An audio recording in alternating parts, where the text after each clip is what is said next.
Apple vient de redessiner tout son écosystème. iPhone, iPad, Mac, Watch, Apple TV, tout passe sous le même look. Liquid Glass, un design brillant, transparent, unifié, censé marquer une nouvelle ère. À première vue, c'est impressionnant, mais derrière cette vitrine léchée réside une vraie question. Est-ce qu'on n'est pas en train de sacrifier la lisibilité, la simplicité, l'ergonomie ? iOS 26 en est le meilleur exemple et peut-être aussi le plus inquiétant. Dans cet épisode, on revient sur les annonces majeures de la WWDC 25, un design unifié, brillant, translucide, pensé pour tout harmoniser, mais qui pourrait bien tout brouiller. Hello, c'est Quentin et bienvenue sur Bubble, le rendez-vous incontournable pour les amoureux de nouvelles technologies et du design. J'espère que vous allez bien, mes petits osios là. On est bien. On va parler Apple et on va polémiquer. J'aime. Alors moi, j'adore, il est trop posé. Je te jure, parce que moi, mis à part les infos, les affiches du Liquid Glass, c'est ce que ça a donné, et le fait qu'ils ont unifié un peu les codes des mises à jour, je n'ai rien écouté, rien lu, rien entendu, monsieur le commissaire. Eh ben écoute, c'est très bien parce qu'il y a, en vrai, il y a beaucoup de choses et en même temps, ça peut très vite se résumer. Donc, ça sera un épisode qui sera mi-figue mi-raisin, c'est bien. Et en même temps, en fait, je sais pas par quel ça a l'air bout prendre. frustrant, ouais, pour toi. En fait, ouais, de fou. Déjà, pour rien vous cacher, et je pense que vous aurez déjà vu la vidéo parce que je suis en train de la préparer. J'ai préparé un gros sujet sur iOS 26, mais pas en mode les annonces de la WWDC machin. Je l'ai axé sur la partie design puisque j'avais déjà fait une vidéo rappelant un petit peu l'historique d'iOS, du skeuomorphisme jusqu'au glassmorphisme actuellement, la vision peut-être, et potentiellement iOS 26 qui s'appelle maintenant iOS 26 et on va en parler. Est-ce que ça va pas sauver Apple ? Putain, je prends le micro carrément dans les mains, je suis frustré de fou. En fait, d'un côté ça m'énerve et d'un côté je me dis c'est peut-être brillant. Donc j'ai hâte d'avoir votre avis là-dessus. Je vais carrément spoil ma vidéo dans Mais c'est bien. Vous avez les infos, vous avez les insides. Et voilà, et potentiellement en fait, je spoilerai rien du tout parce que les gens auront déjà vu la vidéo si elle sort déjà. Donc je ne sais pas en fait. Je suis dans un mix où vous verrez. Un flou artistique. Exactement. Comme et en Apple. même temps, je suis curieux de voir votre avis sur ça et peut-être ma vision de la chose. Donc je suis curieux d'échanger là-dessus. Bon, déjà, la WWDC 25, on peut rappeler, c'est la conférence développeur d'Apple, la Worldwide Developer Conference, où on va retrouver les annonces, notamment sur les softwares d'Apple, donc iOS, iPadOS, WatchOS, etc.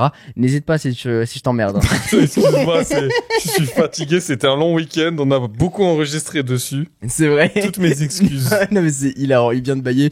Et je me suis même pas éloigné, j'essaie de me retirer de toutes mes forces, au lieu juste de m'éloigner. Je pense que ça t'a entendu. En fait, c'est l'effet annonce d'Apple. C'est l'effet annonce d'Apple, je pense. Parce que là, je pense qu'on arrive sur la tartinade de trucs dont on en a rien à foutre. Excuse-moi, hein, mais. Écoute, c'est les infos majeures que j'ai entendues, en fait, j'étais en mode, ouais, bon, super, quoi. Et bon. Bah, en fait, il y a les 3 fanboys d'Apple qui vont applaudir, qui vont dire, oh, c'est incroyable. Oh, ça marque un tournant. Alors que, en fait, bon. Selon mon humble opinion, pas tant que ça. En fait, c'est un peu ça. Il y a un peu des deux, en fait. C'est ça qui est un peu frustrant. Moi, je pense que aussi, j'ai une vision pareille. Mais tu vas voir que c'est. Je sais pas comment teaser mon truc, mais je vais y arriver. Mais je pense que, tu vois, je suis pas tout blanc, tout noir. Écoute, c'est très bien. Il y a un pari pour moi derrière. En tout cas, ce qui est sûr, c'est que Apple a, lors de cette WWDC 25, a dévoilé, du coup, iOS 26 et ses autres écosystèmes en promettant la plus grande refonte visuelle depuis ces 10 dernières années, la plus importante depuis le passage à iOS 7 en 2013. Pour vous donner un petit peu de contexte, Apple a changé un petit peu de repère cette année, a décidé de renommer ses systèmes en utilisant plus la version technique, donc iOS 1, 2, 3, 4, 5, 6, 7, 8 jusqu'à du coup 18. Mais du coup, on n'est pas sur iOS 19, on est sur iOS 2026, iOS 26 pour en référence à l'année. Ça, je trouve que c'est bien en vrai. En vrai, on arrive à un moment où c'est ça, il y a trop d'incrémentation. Quand tu lances des nouveaux systèmes à côté, c'est dur de s'y retrouver, je pense que c'est exactement. Et en fait, je pense que à force de sortir des produits différents de différentes versions avec des écosystèmes différents, etc., avoir cette unification, je pense que ça peut être bénéfique. En tout cas, aujourd'hui, on est sur iOS 26. Vous étonnez pas s'il y a un step entre 18 et 26. J'ai vu des mèmes trop drôles où tu vois le logo iOS 18 et le logo iOS 26 et tu vois un mec qui enjambe 14 marches. Ouais, ça m'a fait beaucoup rire. C'était extra. Mais ça va dans la strate d'uniformisation de tout l'écosystème avec les autres. Exactement. C'est tout à fait ça. C'est l'idée, c'est à la fois de mieux s'en souvenir parce que c'est une nouveauté datée à l'année qui va suivre et aussi, du coup, pour uniformiser tous ces systèmes parce que à la fois sur l'intitulé, du coup 26, ça s'accorde sur tout, donc iOS 26, iPadOS 26, macOS 26, même si on garde toujours le petit nom un petit peu différenciant qui est macOS Tahoe, mais on va aussi avoir cette uniformité par le design avec Liquid Glass. Liquid Glass. Alors, une nouvelle interface qui se voudrait audacieuse, futuriste, avec des nouvelles icônes d'application, un nouveau look pour les boutons, une nouvelle barre d'outils et d'onglets. Le problème, c'est que bon, ça a fait couler beaucoup d'encre, vous imaginez bien. Bien évidemment, il y a eu à la fois l'aspect de la surprise, de la découverte, et pour être tout à fait honnête, dès que j'étais devant la conférence et que j'ai regardé cette conférence, quand ça a été annoncé, j'étais en mode putain, trop bien. Ça y est, globalement, c'est ce que j'ai un peu prédit dans ma vidéo. Il y a un petit côté satisfaisant aussi, Ouais. et dire oh putain, ça y est, ok, on commence. Il rentre dans un truc où ok, il y a une refonte. Déjà, on est sur un truc qui va On changer. n'avait pas eu depuis iOS 7. D'ailleurs. Exactement, c'est ça. Donc on se dit putain, ça fait 10 ans Ça que fait c'est du pas bien. arrivé, ça fait du bien, on va avoir un petit élément différenciant. Bon, je vous cache les retours sur Apple Intelligence et tout ça parce que bon, en vrai, on est un petit peu sur les annonces muskiennes où bon, ils disent effectivement, ils ont pris du retard, il y a des Ils l'ont assumé veulent non. Ouais, ok. Mais bon, c'est ce qu'ils voulaient dire, Oui. clairement. Donc, ils veulent gagner en puissance avec l'IA en disant, bon, bah, il y a toujours plus d'intelligence, c'est toujours plus connecté. Ils ont communiqué, mais après la WWDC, en disant que, en tout cas, en fait, parce que le plus gros four, c'est même pas Apple Intelligence, c'est Siri. Le truc qui a Oui. fait le plus couler d'encre, Complètement, bien sûr. c'est Siri. Et en fait, il y a Greg Fegerigi et Greg Josiak qui ont fait une tournée médiatique Ouais. juste pour dire que, pour l'instant, leur architecture, elle était trop limitée et que la transition vers une architecture de deuxième génération nécessiterait un peu plus de temps pour atteindre le fameux notre barre de qualité élevée. Ils ont dit voilà, donc fin de l'histoire. Ils Ouais, ont mais assumé. Exactement. Ils ont assumé, mais après l'annonce, parce qu'ils voulaient pas l'annonce. que ça se retrouve dans les replays. Ouais. C'est ça. C'est ça, tout à fait. T'as tout dit, Mathieu. Et- Ils ont seulement ajouté des petits trucs en mode traduction en direct pour briser C'est ça. la barrière de la langue, notamment quand tu reçois un coup de fil, comme Google finalement l'a FaceTime, annoncé il y a Pour quelques- rattraper quelques 2 ans mois. de retard avec Samsung. C'est ça. Donc il y a ces annonces là qui ont été implémentées, intelligence visuelle aussi pour de la même manière que Google une nouvelle fois où tu vas pouvoir reconnaître des éléments, demander à ChatGPT de reconnaître, d'interagir sur ce que tu peux voir en temps réel, ce qui sont des bonnes nouveautés maintenant. Quand est-ce qu'on les aura, notamment en 2026 a priori. Ce qui est marrant quand même, c'est que là où l'année d'avant, ils avaient bien mis en avant le fait qu'il y avait ChatGPT là c'était plus discret, je trouve. C'est vrai. Mais c'est pas plus mal. C'est vrai, c'était en pas mode, plus mal. il le pluguait, il pluguait Voilà. le nom en disant bon, ça fonctionne avec C'est- ChatGPT, mais tu c'est ça. t'avais pas les grosses bannières ChatGPT partout. Effectivement. Donc voilà, et puis t'as toujours la partie créativité avec les Genmoji et Playground qui sont, bon, à mon sens. T'en connais des gens qui utilisent beaucoup les Genmoji? Non, pas du Ouais. tout. non, mais Juste vraiment. d'accord. Je t'ai dit en vrai, ça Non. me gonfle. Tu sais quoi? En fait, j'ai eu la même, le même ressenti quand j'ai bossé avec Microsoft sur leurs outils IA. Ils étaient en mode, on a refait Paint. Et tu peux taper un prompt pour refaire le dessin que tu viens de dessiner. Alors, anecdote là-dessus, j'ai essayé tous les trucs genre gomme magique et tout. C'est de la grosse merde. Rendez-moi mon paint. Je veux. Mais attends, ils ont supprimé la gomme normale pour mettre de la gomme IA. Ah, J'essaie oui, d'effacer non. un trait, ça me remet un trait 2 fois non. plus gros. Microsoft, je vous adore. Touchez pas à mon paint, touchez pas à mon bloc-notes. On veut pas de l'IA dans un C'est bloc-notes. hilarant. D'accord? Faites-nous bloc-notes IA à côté, pas de problème. Arrêtez avec ça. C'était mon coup de gueule, pardon. J'ai hijack le truc. Voilà. Microsoft, on en a fini. Tu peux reprendre Apple. Non, mais écoute, voilà, c'est exactement moi la même sensation que j'ai eu, c'est genre arrête, enfin j'ai pas besoin de C'est du créer des remplissage, en emojis. fait. C'est du remplissage. C'est ça, c'est histoire de dire bon bah regardez la Gen Z, on vous a mis Il faut caler de l'IA. Venez, prends voilà, l'IA. un truc créatif. Prends mon IA. Prends, exactement. La vraie nouveauté derrière l'annonce, bien évidemment, ça a été Liquid Glass et la refonte de l'interface. Liquid Glass, pour vous donner un petit peu les détails de ce que c'est un design reprenant les codes du glassmorphisme et intégrant en fait cette esthétique de verre liquide qui est maintenant omniprésent sur l'OS. C'est exactement ce que les rumeurs prétendaient, disaient. Et alors là où j'étais un peu déçu, c'est que finalement, on reprend des idées et des codes qu'on a pu voir sur Vision OS. C'est-à-dire un OS qui va flotter dans les airs, que tu vas pouvoir avec lesquels tu vas pouvoir interagir, etc. Qui était dans l'Apple Vision Pro. Qui était lancé du coup avec Le casque de le verre. Vision Pro. Et en fait, l'idée c'était de transposer, de par cette unification, ça sur tous les appareils. Mon problème là-dedans, c'est que c'est un écosystème qui est à demi-teinte. qui s'inspire du coup du glace-morphisme avec du coup des couches de verre, mais en fait le glace-morphisme, pour tout vous dire, ça joue sur la transparence et sur les effets de flou. Ouais. Et c'est ces effets de flou qui vont te donner à la fois de l'intégration, de l'immersion et en même temps cette couche de lisibilité. Sauf que quand tu regardes, je pense que c'est là où t'en viens, quand tu regardes les annonces de l'interface, tu te dis, mais c'est un putain de truc transparent, comment je vais retrouver mes icônes, non?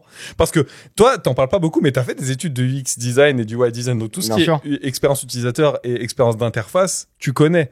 Parce que le boulot, pour les gens qui savent pas ce que c'est de concevoir et de prédire le comportement de certaines interfaces vis-à-vis des réactions du public et surtout de savoir, de rendre le truc pratique tout en étant beau, tout en gardant une identité, etc. Exactement, c'est ça. Il y a deux secteurs, t'as l'UX et l'UI. L'UX, c'est pour le user experience, Ouais. donc l'expérience que tu vas avoir à l'utilisation et avec les utilisateurs, et l'interface en elle-même, comment la concevoir pour que ce soit pratique, lisible, cohérent. C'est ce qu'on n'a pas ici. En fait, c'est ça qui me frustre, c'est que ils ont essayé de reprendre les codes qu'ils ont mis en place avec le Vision Pro en intégrant cette fameuse liquid glass, ce thème avec des icônes translucides. Sauf que en fait, cette couche de transparence, déjà, elle est pas cohérente sur l'ensemble de l'OS. Alors, j'ai testé iOS 26 sur mon téléphone, je l'ai installé, donc j'ai pu la tester, et forcément, c'est une première bêta, donc va falloir prendre beaucoup de recul. Oui. Il y a l'idée générale, mais il y a des choses qui vont être corrigées. Et en fait, ce qui m'énerve, c'est qu'il y a un manque de cohérence avec des éléments qui adoptent le glace-morphisme, qui sont très flous, des éléments qui le sont pas du tout, et du coup, qui posent un vrai problème de lisibilité avec un manque de contraste pas possible. Moi, j'ai une question. C'est fameux liquid glass, parce que je sais pas si j'ai bien capté, mais c'est un truc que t'as par défaut. J'ai l'impression que c'est un truc qui s'active, tu sais, le côté. Ça, j'ai pas bien saisi. C'est quoi l'interface de base quand tu l'as? Alors, c'est intéressant ce que tu dis parce que effectivement, dans la refonte, il y a deux choses. Il y a l'aspect liquid glass, c'est le thème par défaut, D'accord. mais liquid glass comprend deux choses. Il y a l'aspect translucide et il y a l'effet bulle. Liquid glass, tu peux l'activer sur tes icônes, mais c'est toi qui vas le personnaliser. Donc Ok. de base, en fait, si tu veux, il n'y a pas beaucoup de différence avec les icônes que tu peux retrouver avant. La seule différence, c'est qu'ils ont rajouté un contour autour de tes applications qui va bouger en Donner un fait côté en d'effet de fonction, parallaxe, c'est ça? c'est ça. Et tu vas voir un effet de lumière autour des icônes C'est et ça. même dans les icônes en elles-mêmes. Donc les applications d'Apple en bénéficient bien évidemment puisqu'elles ont été redessinées, mais même des applications tierces vont avoir un léger contour pour créer un peu de 3D et d'immersion. C'est ça. Donc on est un peu sur un pseudo retour du skeuomorphisme dans le sens où tu retrouves cette apparence plus flat, mais tu retrouves du contexte, du contraste, de la profondeur dans des icônes et dans des C'est éléments. moins plat qu'avant. C'est beaucoup moins plat. Et en fait, là où je veux en venir, c'est que il y a une autre partie qui est l'aspect glace, bulle, que tu vas beaucoup retrouver notamment sur la barre de navigation. Où en fait, quand tu vas passer ton doigt au-dessus de la barre de navigation, tu vas vraiment avoir un effet bulle, comme si tu regardais à travers une loupe, qui est hyper bien faite. Vraiment, c'est hallucinant. En Ouais. fait, et je vais vous en parler parce que la prouesse technique derrière, et c'est un exercice qui a été hyper bien réalisé, l'exécution un peu moins, mais en fait, le design de cet effet bulle est magistral, Ouais, ouais. très bien fait, et donc c'est en ça qu'il y a deux choses. On la Il y a voyait- l'effet bulle et il y a l'effet clear glace morphisme translucide. On voyait dans la vidéo où quand ils ont essayé de le reproduire en mode réel, c'est genre, il y avait le mec, il est sur un document et en fait, il pose une espèce de bulle transparente Exactement. de verre par-dessus et il l'en reproduit de façon logicielle. Et si je vous le montre là, bien évidemment, vous allez voir avec ma vidéo, quand on passe le Ouais. doigt sur la barre qui s'appelle Des du coup icônes. la barre de navigation, la tab bar, en fait, tu vas vraiment avoir cette immersion et comme si l'écosystème était organique, était vivant. C'est ça. Quand tu déplaces ton Je doigt, vois à ce la que tu fois veux dire. c'est hyper fluide et en même temps les icônes, le tout réagit. Et C'est incroyable. hyper bien Par contre, c'est foutu. vraiment très très bien fait. Et il ouais. y a des applications, si vous allez sur l'application podcast par exemple, ou dans l'application musique, vous avez une nouvelle intégration de cette tab bar qui est divisée. Donc on n'est plus sur une seule et même tab bar qui est immobile. Vous allez avoir une tab bar vivante, une barre de navigation vivante, dans le sens où vous avez votre barre, par exemple sur Apple Music avec la musique qui se joue, sur une première barre en hauteur, une deuxième barre en dessous avec les recherches et les différentes icônes, et vous allez pouvoir slider de l'un à l'autre. Donc là-dessus, vous avez cet effet liquid glass qui est appliqué. Si on regarde bien, c'est translucide, donc on peut voir derrière ce qui se passe, ce qui pose un gros problème de cohérence, c'est clair. on voit à travers la tab bar, donc on voit tout ce qui se passe et c'est très problématique. Maintenant, les animations sont hyper bien foutues. Ouais. C'est très bien fait, c'est très fluide, même sur une première bêta. Franchement, c'est ce que je vous disais, c'est que c'est un exercice technique qui est absolument magistral. Ce qu'ils ont réussi à faire, c'est assez fou. Sachant que ce que je vois là, en fait, si je me souviens bien, l'écran il est que 60 Hz là.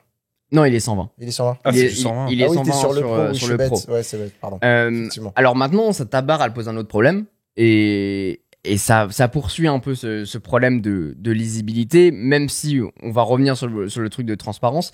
Il y a aussi un autre truc, c'est que en redessinant cette tab bar qui n'est plus fixe mais qui vit sous ton doigt, et bah t'as beaucoup, ils ont dû faire des concessions. Et donc par exemple, avant sur Safari, t'appuyais en bas à droite sur une icône pour ouvrir tous tes onglets et t'appuyais sur le plus au même endroit pour pouvoir ouvrir un nouvel onglet. Maintenant, tu dois slider, appuyer sur les 3 petits points, appuyer sur tous les onglets et t'as ta barre qui est en bas évidemment. Le bouton plus, il est en haut à gauche. Oh la flemme. C'est insupportable. Pour ouvrir un nouvel onglet? Pour ouvrir juste un nouvel Oh, onglet. la flemme. Alors sinon, tu peux pinch avec tes 2 doigts pour pouvoir ouvrir tes onglets, mais il faut avoir 2 mains pour faire ça. Bah oui. Autre chose, dans l'application genre App Store, tu as cette nouvelle tab bar, donc du coup qui te permet à la fois de défiler avec l'effet bulle qui est assez satisfaisant, mais en fait quand tu slides, la tab bar va se replier.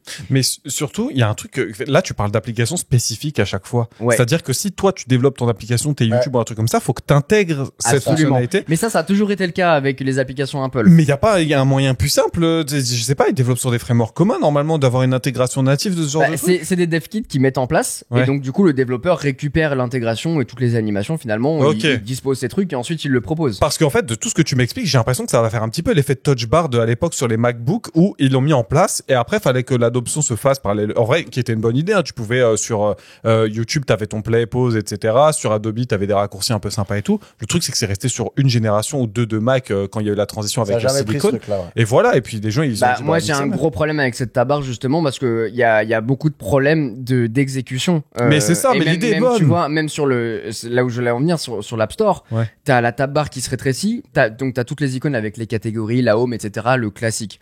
Tu fais une recherche, t'appuies sur le bouton recherche, t'as l'animation un peu cool où t'as tous les boutons qui vont se stretch pour être une seule bulle et laisser apparaître la barre de recherche. Donc si je voulais refaire rapidement, t'as ton téléphone allumé, t'as tous les onglets en bas, t'appuies sur le bouton recherche. Il faut que tu rappuies sur la barre de recherche pour faire une recherche. Comment Ah ça, faut appuyer 2 fois pour une recherche? Donc en fait, t'appuies 2 fois pour faire une recherche. Mais non, mais ça, c'est pas digne d'Apple. La Apple, tab bar, exactement. c'est eux qui ont transformé l'expérience utilisateur sur les téléphones depuis le premier iPhone. Quand tu le sortais, et c'est eux qui ont inventé le fait d'utiliser un téléphone en mode plein écran, je rappelle, sans bouton, sans touche, etc.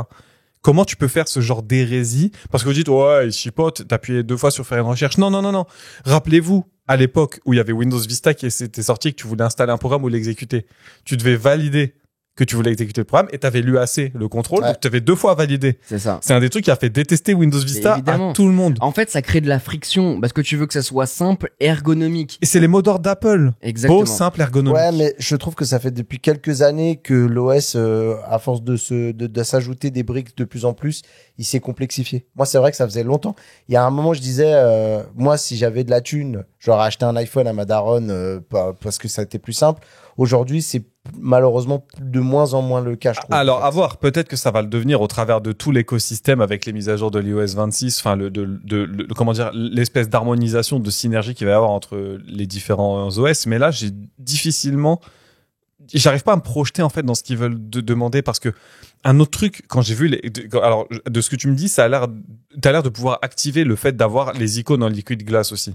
Comme Exactement. j'ai vu. Parce que je me dis, moi, quand je cherche des applications, je me repère d'abord aux couleurs avant de me repérer au logo. C'est-à-dire que j'ai C'est ça. l'idée, je sais où elle est, mais je sais globalement dans mon environnement où est-ce qu'elle est, mais il faut quand même que je trouve la couleur. D'ailleurs, je crois que c'était, je sais plus qui c'était, si c'était Pixel ou si c'était One UI ou peut-être Xiaomi, qui avait une fonctionnalité où il te les triait par couleur. Carrément, D'accord. les Ah, ça, c'est de base, stylé, ouais. ça. Et du coup, si tu savais pas, tu pouvais chercher par couleur, en gros, quelle était la couleur majoritaire de ton icône pour t'aider à la retrouver.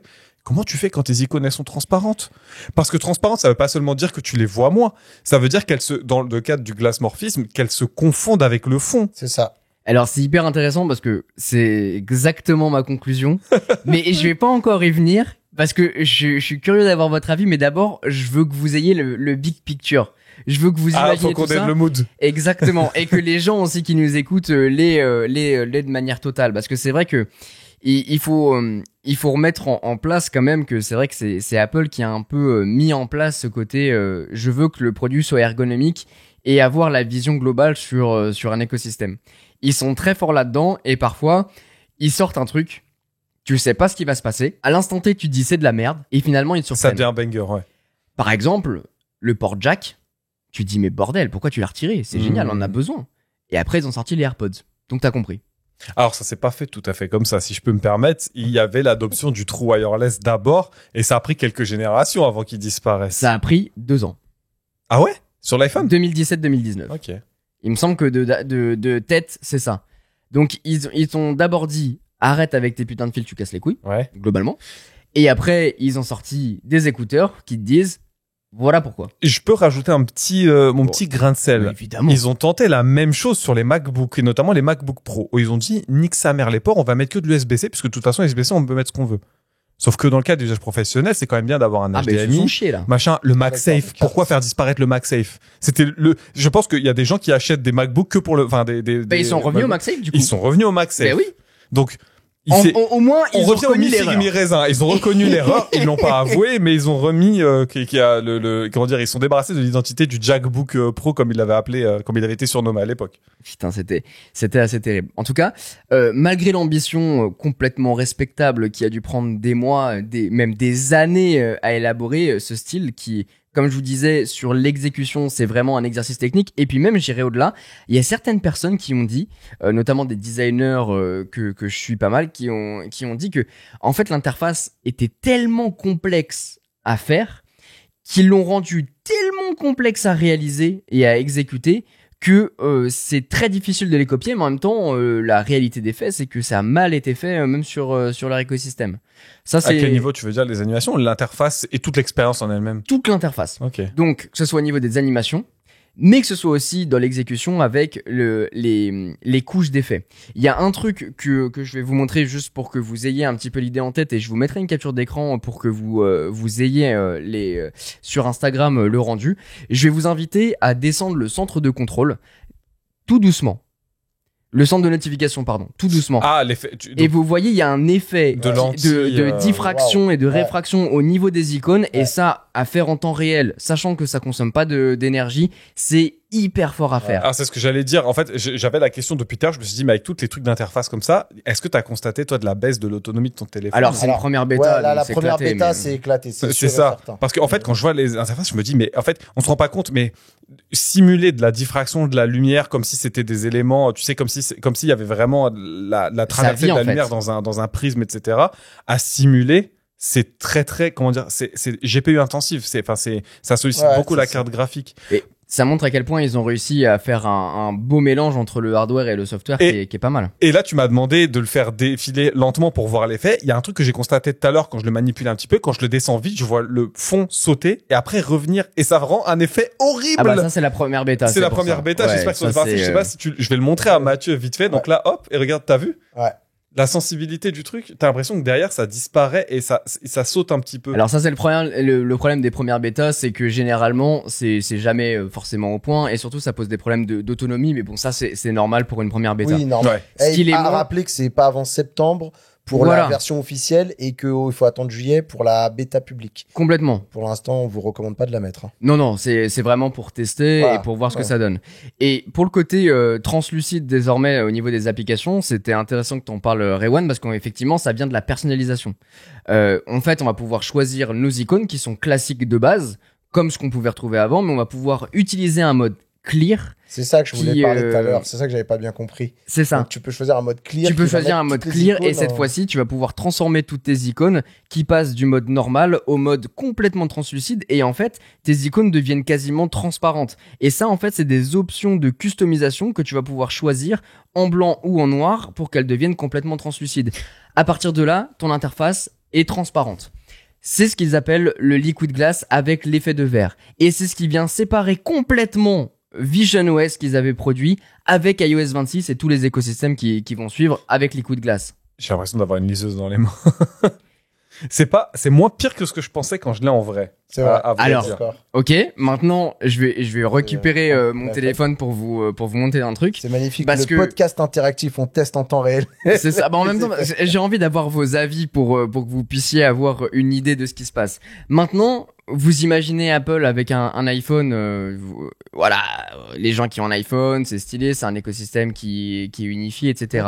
Maintenant, aujourd'hui, il y a tellement d'options de personnalisation qui me cassent les couilles parce que tu peux avoir un iPhone comme ça. T'as un T'as mec un qui se Android. balade avec un iPhone avec cette gueule-là. Des dispositions qui n'ont aucun sens, C'est quoi cette merde? des couleurs qui n'ont aucun sens. Mais la capture d'écran par pitié Mais sur évidemment. le truc du podcast. C'est ça Évidemment. qui a acheté le flou Tu au-dessus. sais, là. ça, c'est quoi ça? C'est C'est les thèmes claqués au sol qu'on a des fois dans des Xiaomi. Tu sais, dans des Mais boutiques oui. Xiaomi que t'achètes Mais là où t'as gratuit. je vais vous dire ce que j'ai fait.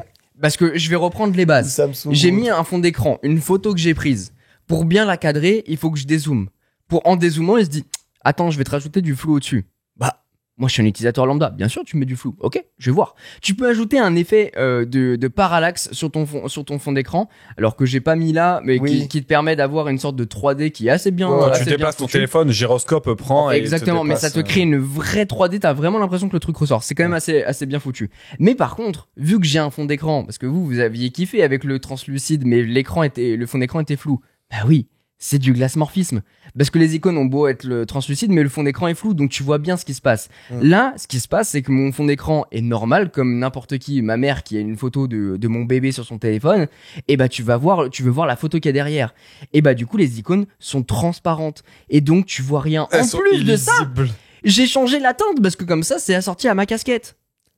Voilà ce qui se passe et voilà ce qu'a montré Apple dans son teaser. C'est Une application. catastrophe. Ça, c'est le thème atroce que j'ai noté sur mon truc pour pouvoir vous faire la démo et aussi vous en parler Ça en fait vidéo. Et tellement en les plus- trucs des marques chinoises. C'est tu sais. abominable. Et surtout qu'il y a un manque de cohérence entre les icônes elles-mêmes présentes. Ça veut dire qu'on dirait comme si tu te rappelles sur Android quand tu mettais les launchers Oui, tiers oui, et que oui, toutes les icônes oui. n'étaient pas encore intégrées Oui. au truc. Exactement. On dirait, mais là, C'est ça. je veux dire, je faisais la blague quand ils ont sorti, tu sais, leur clavier et tout, tu pouvais glisser avec SwiftKey qu'ils avaient racheté de chez Microsoft d'ailleurs à ouais. l'époque. Mm. Là, ils sont complètement dedans. On dirait les thèmes Android que tu téléchargeais piratés sur l'époque de XDA Developer ou de Nova Launcher et où Exactement. t'avais tu pouvais télécharger des packs C'est personnalisés. exactement ça. Et quand tu regardes, alors C'est c'est peut-être c'est une bêta, c'est sûr. En septembre, les icônes, je pense, vont s'unifier. C'est sûr que c'est aujourd'hui une problématique parce que là, je le vois visuellement, mais c'est vrai que tu regardes les applications sont translucides. Il y a une application de Notion qui adopte pas le thème. Il y en a d'autres qui l'adoptent pas. C'est illisible au possible.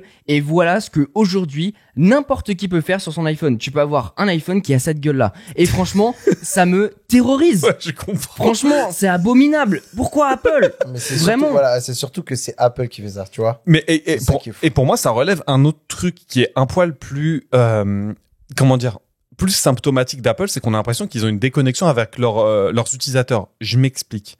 On a dit tout à l'heure qu'un utilisateur de Apple, de manière générale, ça cherchait la simplicité. Un truc que je me suis rendu compte, qui est pas vraiment le cas chez nous, parce on aime bien plonger un peu, faire du deep dive dans les trucs, c'est que les gens ne se servent pas des fonctionnalités qui sont présentes nativement dans l'OS. Un truc à la con que toi, tu utilises tous les jours, c'est alors je sais pas comment ça s'appelle, mais en gros c'est pas les routines, c'est les environnements. Quand tu taffes, t'as l'environnement où tu as certains widgets qui se mettent les en place. routines, C'est des routines. Ouais. C'est arrivé chez Android un peu plus tard. Pour le coup, c'est Apple qui a innové là-dessus. Je connais aucun de mes collègues au taf qui s'en sert. Aucun. Je crois que Quentin, tu es le seul que je connais dans mon entourage qui a un iPhone et qui s'en sert. C'est un truc qui est vraiment pratique, je trouve, parce que c'est pas juste du redesign, c'est les notifs qui changent, c'est le comportement de ton téléphone, c'est il passe en Bah, le vibreur. fameux mode atroce, c'est justement un mode de routine. Voilà, et les trois quarts des gens qui ont des téléphones, c'est regarde comment c'est beau, regarde les belles photos que je prends, regarde quand je configure une appli, ça fonctionne. C'est tout. En fait, c'est là où je voulais en venir, c'est qu'effectivement, en fait, tu peux faire de la personnalisation, c'est intéressant, mais en fait, là, ils le mettent en place en mode, regardez, Guigui Gougou, tu peux changer les couleurs et avoir des icônes translucides. Et surtout que ça a l'air à C'est moitié pas Apple. cuit. Ça a l'air à moitié cuit. On dirait qu'ils ont pensé à pas mal de trucs, mais que en fait, toutes les options tuent un petit peu ce qui faisait l'iPhone et iOS. C'est le fait que c'est standard, c'est beau, et si tu veux le personnaliser, tu peux, mais il y a quand même une espèce de contrôle qui est mis autour de ce que tu peux faire et ce que tu peux pas faire. En fait, Apple a longtemps été connu pour son contrôle strict de l'interface, assurant une expérience cohérente pour tous.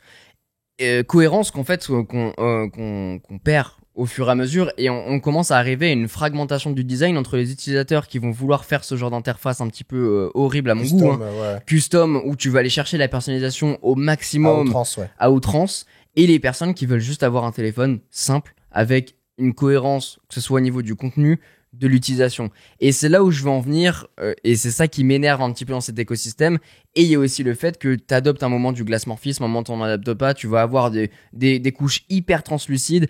Je vous reprends l'exemple de la tab bar. Tu vas dans les applications podcast ou dans l'application Apple Music, tu défiles et tu vois les pochettes qui sont derrière. C'est abominable. Enfin, tu vois tout ce qui est écrit derrière. Il y a un manque de lisibilité, de contraste qui est absolument horrible. Et puis même, je me mets à la place d'un malvoyant, par exemple, qui a du mal à distinguer des éléments. Ça, c'est pas possible. C'est mal exécuté. Et d'un autre côté, tu vas sur l'application Maps et ils t'ont fait une barre de tâches qui adopte du coup du glace-morphisme avec justement un côté hyper contrasté, flouté. Ouais. Et donc du coup, tu vois pas ce qui se passe derrière. Et c'est hyper lisible. Tu comprends ce qui se passe. Donc c'est vraiment ma grosse réflexion que j'ai faite autour de ce design. C'est vrai que je me suis centré sur Liquid Glass parce que c'est, à mon sens, enfin c'est la plus grosse nouveauté qu'a annoncé Apple. C'est ce qu'ils ont vachement mis en avant.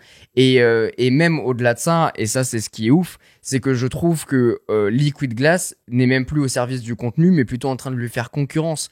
Il y a un exemple tout bête, mais aujourd'hui, quand tu vas regarder une vidéo avec ton téléphone qui est sous Liquid Glass, eh ben, tu vas avoir des boutons qui sont abominablement grands. Et donc, du coup, tu vois plus le contenu, tu vois juste des énormes bulles de boutons qui prennent toute la place de ton écran. Et juste, c'est abominable, quoi. Tu vois que ça en plein milieu avec une barre qui adopte le thème et d'autres qui l'adoptent pas. Ouais. Ça me fume de rire. Est-ce que tu penses vraiment que là, on est les utilisateurs d'Apple sont un peu en train de paniquer et que c'est vraiment un faux départ et peut-être que là, pour le coup, la marche était trop haute pour proposer une première bêta qui soit un peu à la hauteur de ce que vous aviez précédemment, c'est-à-dire que oui, ça a toujours été un peu bancal la première bêta, mais grosso modo, il y avait quand même le gros qui était fait et en fait, ça va, t'arriver à voir un peu où ça allait. Est-ce que là, peut-être que c'était peut-être trop ambitieux pour eux et qu'en fait, là, le plus gros du travail va arriver maintenant dans les 4 mois qui vont arriver pour justement essayer d'arriver à convaincre que tout ça, c'était bon, voilà, c'était bancal. Ce qui est sûr, c'est que je pense qu'il va clairement avoir deux équipes parce que moi, je me mets du postulat où c'est... Alors, si je prends juste le côté personnalisation, c'est sûr que je suis pas dans cette team-là. Maintenant, il faut aussi relativiser les choses. C'est une première bêta, les gens viennent de le découvrir, il y a l'attrait de la nouveauté, il y en a d'autres qui se disent putain bah non c'était mieux avant. Donc va y avoir les deux équipes qui vont se faire concurrence, ça c'est une certitude. En fait mon plus gros problème là-dedans c'est de dire bon bah en fait voilà les gars, ça fait 10 ans qu'on travaille là-dessus globalement, c'est notre plus grande révolution depuis 10 ans et ils nous pondent ça. Et ce qui me chagrine là-dedans c'est que je suis pas habitué de voir Apple avoir un tel manque de cohérence dans son écosystème.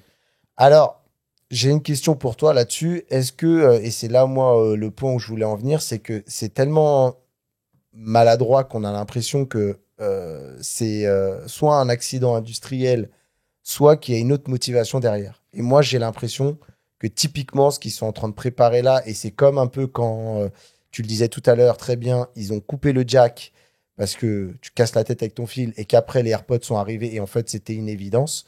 Est-ce qu'en fait, on n'est pas là sur les prémices de faire cohabiter un téléphone et des lunettes? Et pour moi, c'est typiquement ce qu'ils sont en train de préparer, l'interface. Parce qu'en vrai, là, tu sais, tout ce que tu nous as montré et qu'on a pu voir, notamment l'effet bulle et tout ça, j'étais en train de m'imaginer ça dans des lunettes et je me dis, wow, ça va être dingue. Parce que j'ai vu des petites interfaces, tu vois, dans des lunettes et tout. Tu sens que c'est, on essaye de faire rentrer de l'existant, des trucs qu'on a déjà dans des interfaces, dans des lunettes avec un effet comme on peut. Tu vois, moi j'ai des Quest, c'est vraiment pile une interface de tablette dans un casque.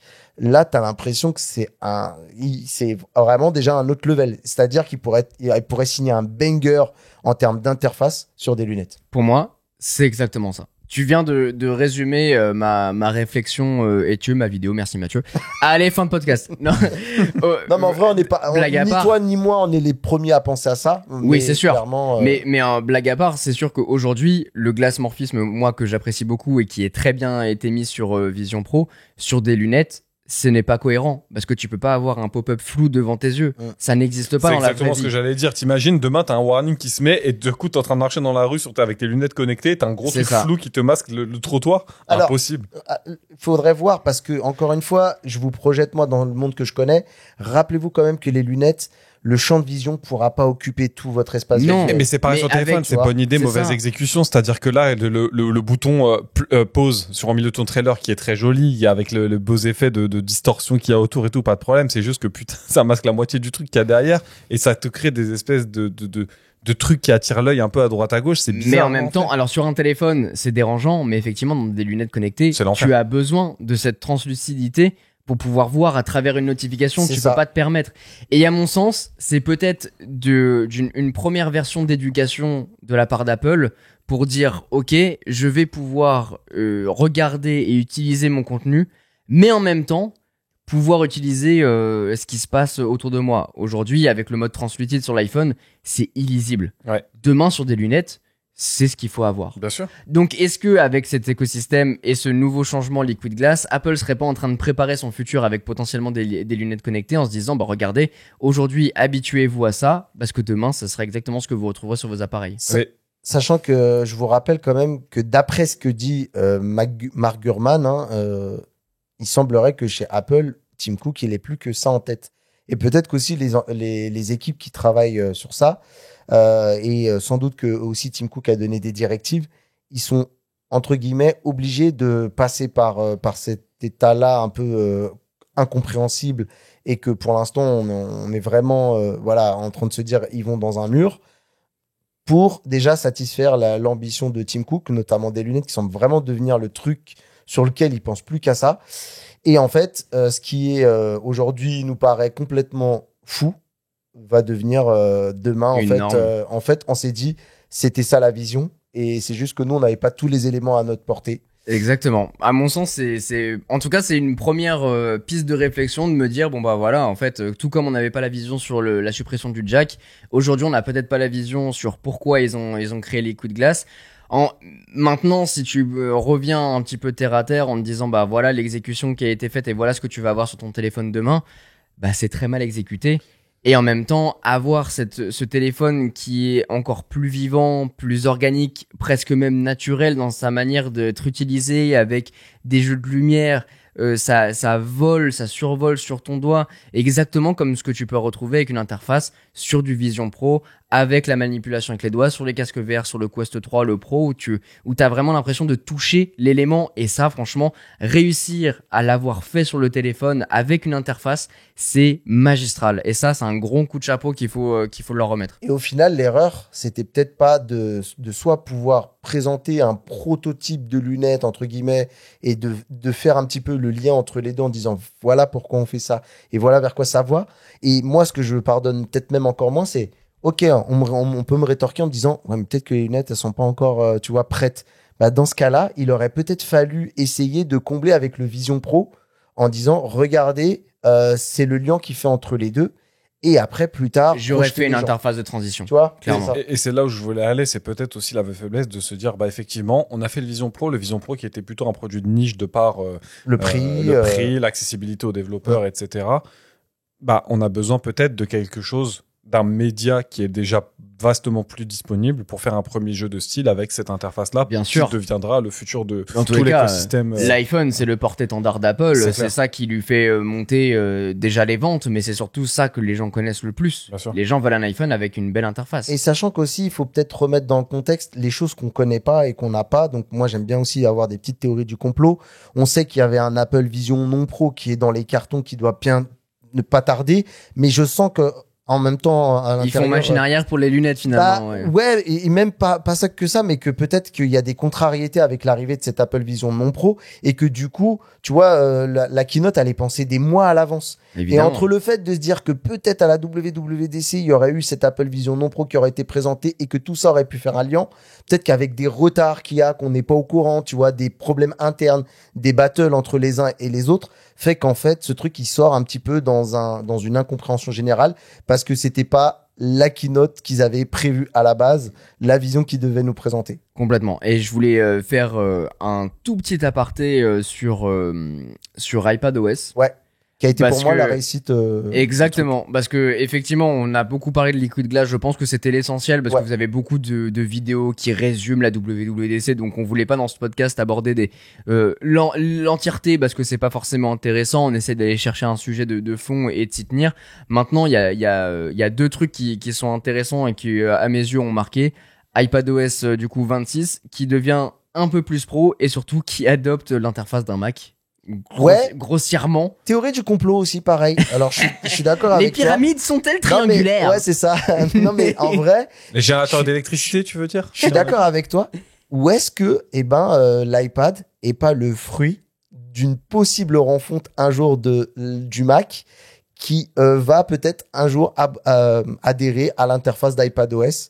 Peut-être parce qu'un iPad deviendrait tactile ou pourquoi pas, en fait, pour unifier les Un deux. iPad, un iMac deviendrait tactile. Tu veux dire. Un Mac, pardon. un MacBook deviendrait, deviendrait ouais. tactile. Voilà, et peut-être qu'en fait, tu vois, à terme, finalement, ça sera pas genre l'interface du Mac qui va aller se loger dans l'iPad, ça sera soit un mix des deux, soit peut-être que l'iPad OS va devenir tellement, tu vois, ergonomique à utiliser que finalement, on va transitionner vers l'interface de l'iPad dans un MacBook. Bah, il y a, je te coupe 2 secondes, il y a une interview de iJustine qui a été faite avec Craig Federighi Ok. qui lui pose justement cette question et il dit moi j'aime bien utiliser mon iPad et mon Mac. Point, fin, c'est d'accord. Il a pas terminé. voulu répondre, Voilà, le c'est mec. tout. Ok. Mais et surtout que les mêmes sur pourquoi est-ce que les Macs sont pas tactiles, ça remonte à je sais Ouais. pas combien de temps. Je crois Ouais, que c'est à mais- l'arrivée du Et- Retina. enfin, Oui, oui, alors mais- après, vraie question, est-ce qu'il y en a beaucoup qui utilisent la partie tactile de son... Mais en fait, Au-delà du fait que d'être full transformable, machin, est-ce que un écran classique style un Windows laptop, est-ce que tu vas vraiment mettre tes doigts dessus? alors Moi, moi, je trouve ça abominable. moi, je déteste ça. Mais c'est un avis personnel, c'est-à-dire que Pareil. ça m'arrive de le faire, de le mettre en mode tente, et en général, quand je le fais en mode tente, le mettre en mode tablette, donc l'inverser complètement pour les PC type HP, Folio, ce genre de truc. Quand c'est un full convertible, ça m'arrive de le faire. Ça reste anecdotique. Et surtout, je le fais sur des écrans qui sont des écrans avec une dalle mate. Parce que si vous avez une dalle transparente, comme c'est le cas d'absolument toute la line-up de chez Mac, avec tous les MacBooks, etc., le moindre toucher, ça devient une grosse trace. Ouais, et je déteste ça. mais- C'est ignoble. Je vais pas te mentir, moi, pour avoir un MacBook, en vrai, je sais pas comment ça se passe, mais à chaque fois que je déplie mon Mac, j'ai toutes les traces du clavier. Du clavier qui sont marqués là. dessus. Donc en fait, pour Ah, moi, le oui, c'est problème, vrai, un il est peu. déjà là. Et après, les mecs, je vais vous ramener avec moi. La team, vous allez devenir les papiers roses de demain, les gars, hein, je vous annonce. C'est-à-dire que vous faites les mecs. Moi, je veux absolument pas ça. Rappelez-vous que la jeunesse qui est en train de grandir, elle grandit avec du full tactile. Donc à un moment, on va se poser la question, tu vois. Ça va être archaïque Oui, mais d'avoir c'est mais c'est une question d'usage. Mais je pense- je reviens dans l'ergonomie là du coup parce que quand je suis en contexte pro et tout que j'ai besoin de taper un truc, j'ai besoin d'un clavier, tu vois, je le fais pas sur un clavier Ça, tactile. c'est peut-être des mecs qui pensent qu'ils sont nés fin des années 90. Voilà. Tu sais, il y a des PC qui ont déjà existé qui étaient un PC où c'est un écran complet et où tu peux taper dessus au moyen d'un clavier qui est projeté sur un écran et juste le ressenti c'est pas le même. Tu sais pas quand tu te loupes de touches, etc. Donc pour moi niveau ergonomie, je trouve ça abominable. Mais dans la question par rapport à l'iPad, elle est intéressante, c'est que petit à petit, là, on a un iPad qui reprend des codes de macOS. Elle est où la frontière? Où est-ce que ça va s'arrêter? Tu vois, parce que là, on est sur les mêmes puces, on arrive sur la même interface, donc les mêmes puces avec des Ah oui, gros hein. guillemets. Bah, aujourd'hui, les seuls trucs qui les séparent, c'est finalement l'ergonomie où tu peux prendre ton iPad, le mettre dans un accessoire avec un clavier, mais il est désolidarisé. C'est ça. Parce qu'aujourd'hui, et justement, avec iPadOS 26, tu peux désormais redimensionner les fenêtres des applications pour les repositionner librement. T'as même le menu en haut et la tab bar en Ouais, bas. ouais. T'as tout de macOS et Ouais. t'as même un nouveau curseur qui n'est plus une bille bille, qui là. séparait du coup les deux Qui univers. était dégueulasse d'ailleurs. Qui était, grosse, c'est voilà. ce que j'ai, c'est horrible. Ouais. Et là, t'as vraiment le curseur du Mac. Tout c'est-à-dire que tu pourrais très bien faire ton montage et tout sur Oui. iPad. Y a Si pas de tu problème. avais un écosystème macOS qui ouvre la possibilité d'avoir des vraies applications d'ordinateur, oui. Aujourd'hui, tu as que de l'application. Est-ce qu'un jour, l'iPad est pas voué à remplacer le MacBook? Ben, en vrai, je me suis beaucoup posé cette question, c'est vrai, mais je trouve pas que... En fait, moi, je le vois dans deux usages différents. Alors, est-ce que c'est... Bien sûr, c'est d'un avis personnel et sans doute des gens auront des avis différents, mais pour moi, l'iPad est plus voué pour les aspects créatifs et multimédia. et le Mac plutôt donc un ordinateur, un PC plus sur l'aspect Ouais, professionnel. mais parce que ça a été le narratif de base. Tu vois, même à la base, même l'iPad a été vanté pour être juste un consommateur de contenu, en fait. C'était juste pour Bien que tu sûr. lises des magazines. Je me souviens, hein, c'était un peu le truc de Steve Jobs en disant, bah voilà, je veux plus lire de magazines, je veux lire un magazine sur mon iPad, je vais regarder des films sur mon iPad. Ça a été le narratif mon temps, mais plus ça avance, Ouais, plus mais t'as c'est l'impression plus que... fin, c'est plus portatif. Un Mac, t'as besoin de ressources, notamment si tu veux faire, je sais pas, de Ouais, mais l'édition. t'as des puces M maintenant sur les... C'est ce que Ouais, mais j'allais t'as dire. besoin d'avoir une grosse batterie. Enfin, tu vois, Les c'est dalles tu- agrandissent de toujours de plus en plus sur les iPad Pro. T'as des iPad Pro de 12 pouces. Quid, hein. Franchement. Ouais, mais t'as besoin de beaucoup plus de ressources dans un PC que tu n'en as dans un iPad pour faire, bah, par exemple, des exports vidéo. Bah, mais les puces, c'est les mêmes C'est les maintenant, mêmes c'est ça. maintenant, c'est Où, de en la fait, puce M4 où et je tout me ça. dis, il y a plus trop de frontières. C'est-à-dire que, mis à part aujourd'hui le fait que l'iPad, c'est une pièce qui est désoldarisée, là où l'autre, t'as un châssis qui est un peu plus grand, où effectivement, tu peux mettre une plus grande batterie. Au niveau des puces, je pense que s'il y avait des jailbreaks ou des trucs comme ça qui permettraient de mettre macOS sur un iPad, je pense que ça tournerait, mais sans aucun problème. Ouais. Il y a pas de Matériellement, différence d'architecture entre les deux. Je me pose au quand niveau même de la la question. puce, il doit y avoir, Au elle niveau doit, de la elle doit être puce. légèrement bridée ou un truc comme ça pour moins consommer de batterie parce C'est que ça. tu dois pas Je utiliser pense. les mêmes Je sources. pense, mais ouais, pareil. mais l'architecture, pour moi, c'est du silicone dans les deux cas. Et Alors, celle-là, c'est les M4 à chaque fois. Enfin, là, en tout cas, dans cette génération. Ouais. Mais je sais pas si les ressources sont les mêmes, si le processeur en lui-même est le même sur les deux produits. et la réflexion que Mathieu avait faite sur iPad à l'époque, où à l'époque c'était juste pour consommer et tout, c'était intéressant parce qu'à l'époque, matériellement, c'était différent. Tu pouvais pas avoir Oui, les mêmes tout à puces fait. dans un iPad de première génération Je et suis un d'accord. Mac. T'avais le ventilo, t'avais la puce, c'était des périphériques qui étaient beaucoup plus gros, beaucoup plus consommateurs. Là, aujourd'hui, je pense que la seule raison pour laquelle il y a Mac d'un côté et iPad de l'autre, c'est juste de pouvoir vendre deux produits. Parce Alors, qu'en vrai, c'est sûr j'aurais que ça vend deux déjà produits. C'est ça. pu pouvoir Moi- unifier les moi, gammes. C'est ça. Et moi, je pense que ça va dépendre aussi, encore une fois, rendez-vous dans 10 ans, de la génération. Complètement. Parce que dans un monde, tu vois, dans le monde de la SF, même, on nous dit que tout sera tactile. Genre, même ta télé pourrait être tactile. Donc, bon, il y aura des traces de doigts ou pas, mais... Et j'ai peut-être une autre théorie là-dessus, c'est je Ah. sais pas si vous vous rappelez à l'époque, il y avait Microsoft qui avait beaucoup misé sur l'arrivée de Windows pour mobile, certes, mais Windows aussi pour les périphériques, comment dire, tablettes. Ils voulaient casser Avec cet les écosystème. Ouais, avec bon, qui était abominable, hein, ça Ah puait oui, sa grand-mère.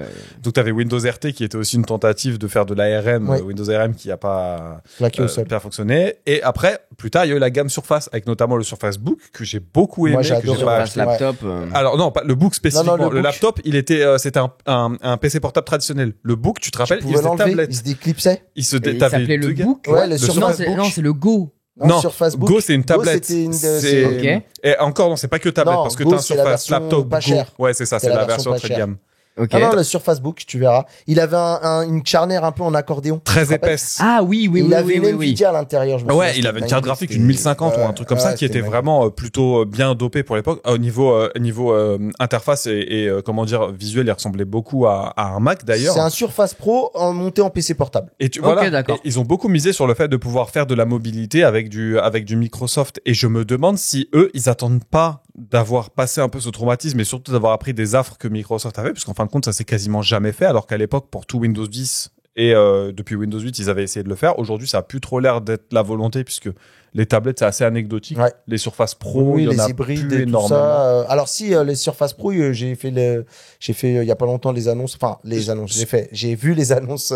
J'étais chez Microsoft pour voir les produits. Pardon. Et ça Il arrive. fonctionne en mode interface, tu l'as toujours pris en charge, tu peux le mettre Oui. sur une tablette et tout, mais ça reste assez anecdotique. Je me demande si aujourd'hui ils ont pas, soit ils ont peur, soit ils attendent que Microsoft fasse un peu le truc, ils prennent un peu comment ils fonctionnent pour proposer ce genre de Mais truc. tu vois, par exemple, si je reprends la nouvelle interface là, qui est lancée sur iPad, Ouais. pour moi, c'est une interface qui est vouée à être utilisée avec Clavier, le une combo clavier et trackpad.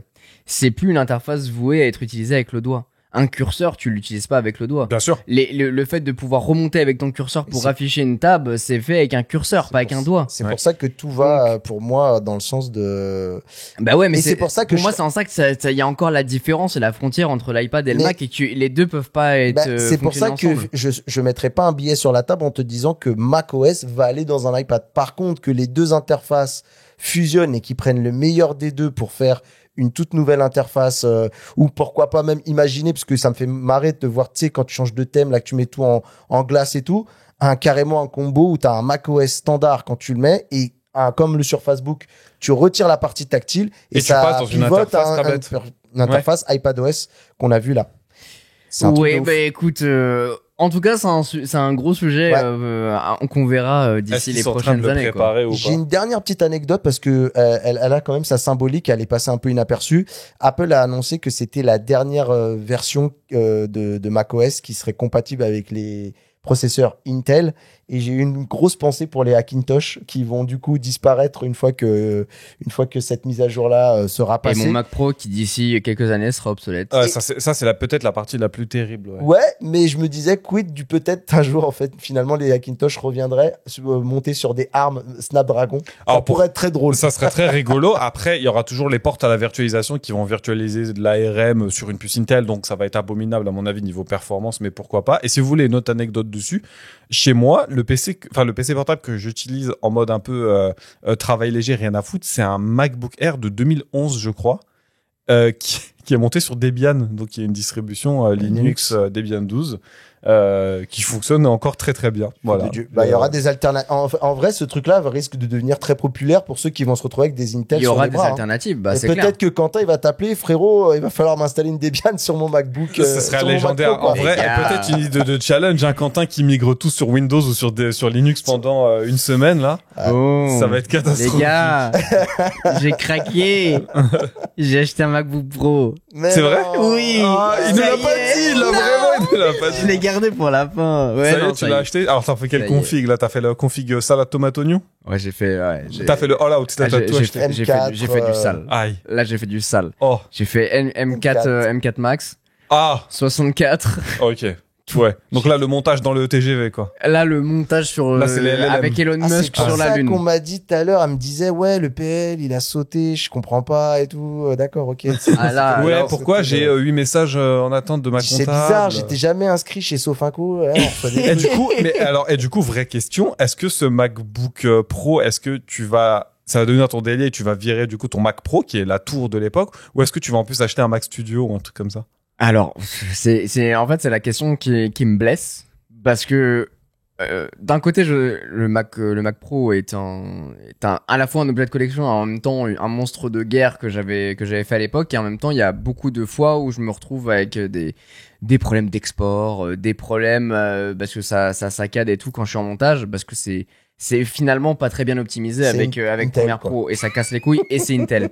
Donc en fait je me pose beaucoup de questions de voir, est-ce que je fais évoluer mon setup en mode est-ce que je bascule tout sur le MacBook, ou est-ce que je garde le Mac Pro et je bosse sur les deux globalement Pour moi, il faut bosser alternés. sur les deux en attendant.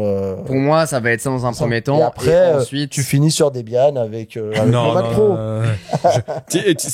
Faut pas y aller si tu connais pas un petit peu. Hein. Mais moi, je pense que effectivement la bonne strat, c'est juste de te débarrasser du Mac Pro, de tout transitionner sur ton MacBook Pro du coup, et de travailler en mode dock. Donc t'auras toujours l'impression de C'est ça. travailler sur un périphérique, et dès que t'as besoin de te barrer, clac. Un exactement, câble à et en même débrancher. temps tu vois, là je suis en train de bosser, je vous le dis là en inside, Oh, le nouveau sur setup. un nouveau setup. Non. Full ergonomique, parce que j'ai Allez. fait la vidéo où je vous donnais les conseils. On a pu faire un Oui. épisode de podcast Sur le dédié à workflow. ce truc-là, sur le workflow de travail, adapter la position et tout. Et je me suis dit, bah, tu sais quoi, je vais prendre tous les produits ergonomiques et je vais en faire une putain de vidéo. Oh mon dieu. Je vais recevoir le MacBook Pro pour pouvoir l'intégrer dans ce nouveau setup, bureau assis debout, sans doute une balle ergonomique pour les postures de kiné, Les balles où tu t'assois là, les trucs. exactement, Ouais. que tu peux bouger. Donc pour donner un élément aussi différenciant de ma vidéo, où j'utilise une chaise et un rouleau pour alterner, et je suis en train de bosser aussi sur d'autres trucs avec d'autres éléments qui seront intégrés. Mais l'idée c'est de dire bon bah voilà, on va faire un setup ergonomique tel que c'est écrit dans les guides d'usage. Donc là vous avez les insights, si vous êtes là jusqu'à la 50e minute, bravo à vous. Abonnez-vous. Vous avez écouté des trucs. C'est l'instant recommandation. C'est l'instant recommandation. Petite recommandation de Mathieu. Ouais, je voulais vous recommander, même à vous les gars, une petite chaîne YouTube, enfin une petite, elle va bientôt atteindre les 200K et c'est vraiment mérité. Ça s'appelle We Hustle et c'est une émission dont le slogan dit que c'est une émission qui rassemble et motive. Et en fait, c'est quoi? C'est vraiment trouver des interviews inspirantes. Tu vas avoir donc le maître de cérémonie, le mec qu'on appelle le chairman, qui reçoit des artistes et des entrepreneurs, et qui vont comme ça partager plein de choses, leur parcours, leurs échecs, mais surtout leur réussite. Franchement, il y a vraiment des messages touchants. Moi, comme je te le disais, on retrouve pas mal aussi de rappeurs de ma génération. Et c'est vraiment cool de les retrouver aujourd'hui, là où ils sont un peu sortis du circuit pour certains, et qui reviennent un petit peu sur l'époque qu'on a pu vivre avec eux dans la musique, et qui reviennent avec beaucoup de sagesse, tu vois, avec un côté, il démystifie un petit peu tout ce qu'on avait pu vivre à l'époque et aussi ce qu'on pouvait croire qu'ils avaient. Pour certains, ils ont eu la grande vie et pour d'autres, en fait, ils ont été des artistes qui ont marqué des époques et en fait, ils ont Oublié, jamais. quoi. Ouais, mais tu vois, même qui ont marqué des époques, qui ont peut-être marché sur l'eau à un moment dans l'industrie du hip-hop, parce que c'est le domaine que je connais le mieux, mais qui en fait, genre financièrement, étaient toujours en galère, qui n'arrivaient pas forcément à vivre la grande vie. T'as pas que ça, hein. T'as des militants, des politiciens, des philanthropes, t'as vraiment beaucoup de choses. Il y a hein. des humoristes et tout. Il y a Franchement, des humoristes c'est pas mal, et hein. tout. Tu vois, par exemple, moi, Thomas Njijol, que je connaissais que très peu, Ah oui, c'est français aussi. j'ai écouté. Ah oui, c'est Alors, français. ouais, petite précision, c'est We Hustle, W-U-I. Genre Non, oui. c'est oui, O-U-I. Pardon, putain, non, C'est le justement pire, c'est. celui-là. Pardon, W-U-I, T'es il n'y a tombé rien à dedans. voir. C'est C'est oui. O-U-I, c'est ce que je voulais En dire. C'est français. pas W-E, c'est pas en Ouais. anglais, c'est en Il français. y a aussi beaucoup des gens dans l'associatif, dans l'action, etc. Et franchement, c'est une discussion qui est sans filtre. Ce que j'aime beaucoup, moi, dans cette chaîne, c'est que le gars qui les interviewe, tu sens qu'il bosse les sujets de ouf. Il lit les bouquins, il connaît vraiment. Tu sais, des fois, en plus, C'est tu un sens... sujet de fond, quoi. Ouais, c'est ça. Et tu sens que le gars, il connaît aussi parfois même les artistes à travers des connaissances qu'ils ont en commun et des choses comme ça. Et à chaque fois, il a des questions qui sont ultra pertinentes ou parfois il arrive à toucher des trucs de l'intime un petit peu de la personne qu'ils interviewent parce que genre ils connaissent, je sais pas, la cousine, la sœur ou que la sœur est une amie et des choses comme ça. Et franchement, c'est de la bienveillance, de la positivité et tu sais du vrai. Ça Parce fait que plaisir. Je pense que c'est vraiment un truc dont on a besoin d'entendre. Et donc voilà, je voulais vraiment donner voilà le peu de force que, en tout cas, moi je peux lui donner. Vraiment, We Hustle, c'est vraiment un truc qui te permet de te détendre et de voir autre chose que de la tech. En tout cas, merci beaucoup d'avoir passé ce petit moment avec nous dans Bubble. On est trop content d'avoir passé ce petit moment. C'était chouette. On a fait un beau débrief de la WDC. J'espère que ça a changé un petit peu de ce que vous avez pu écouter sur d'autres médias. On a essayé de trouver un autre angle. Et vous savez que sur Bubble, on aime bien parler de tech et de design. Donc, c'était l'occasion aussi de rassembler les deux. Là, les deux, là, ouais. Bah Carrément, ouais, là. Et puis carrément. surtout, c'est pas juste les annonces, quoi. C'est un peu d'analyse, un peu de prédiction, parce que les annonces, bon, je pense que vous avez déjà votre youtubeur préféré qui vous fait le débrief. Exactement. à chaque Et donc voilà. D'ailleurs, juste un truc, vite fait, ça a été intéressant parce que finalement, la bourse a pas tant sanctionné Apple que ça. Non. Je m'attendais à ce que ça soit piquant de ouf. Je crois qu'ils ont une petite baisse de 1,5%. Ouais, ils ont levé les épaules. Après, on va dire, hein, en ce moment, Apple vit pas sa meilleure année boursière. Là, c'est compliqué en ce moment pour eux. Mais malgré tout, on sent quand même que la bourse garde une certaine confiance à l'idée qu'Apple puisse rebondir C'est d'une ça. manière ou d'une autre. Et ça, c'est intéressant. Et je pense que c'est peut-être en corrélation avec le fait que pour une fois, et cette année seulement, ils n'ont pas annoncé de produits. Lors de la WWDC, notamment, généralement, ils annoncent des produits, des écouteurs ou des trucs, et parfois, ça crise, genre juste un nouveau coloris pour le AirPod Max. Let's go! Ils sont peut-être occupés à autre chose. Donc, bon, on verra après. Maintenant, Apple, c'est les pros de dire, bon, du jour au lendemain, ils te sortent un produit sur le catalogue. Oui, t'en as qui même pas pop de entendu nulle parler. part. Ça, c'est la nouvelle tendance. C'est la en ce nouvelle moment. tendance. Donc bon, en tout cas, on va suivre ça de très près et n'hésitez pas à rejoindre le Instagram de Bubble. On va vous partager un petit peu, notamment là sur cette partie écosystème et Liquid Glass, on va vous partager quelques petits insights, comme ça vous aurez tout. N'hésitez pas à enregistrer vos vocaux aussi si vous voulez nous enregistrer quelques petits messages pour réagir éventuellement. On fera un épisode dédié à tout ça. Laissez vos 5 étoiles également, ça permet de nous soutenir et on lit vos petits messages dessus, c'est très très chouette. Et puis on se retrouve très bientôt dans un prochain épisode. Prenez soin de vous et à très bientôt dans Bubble. Ciao. Ciao.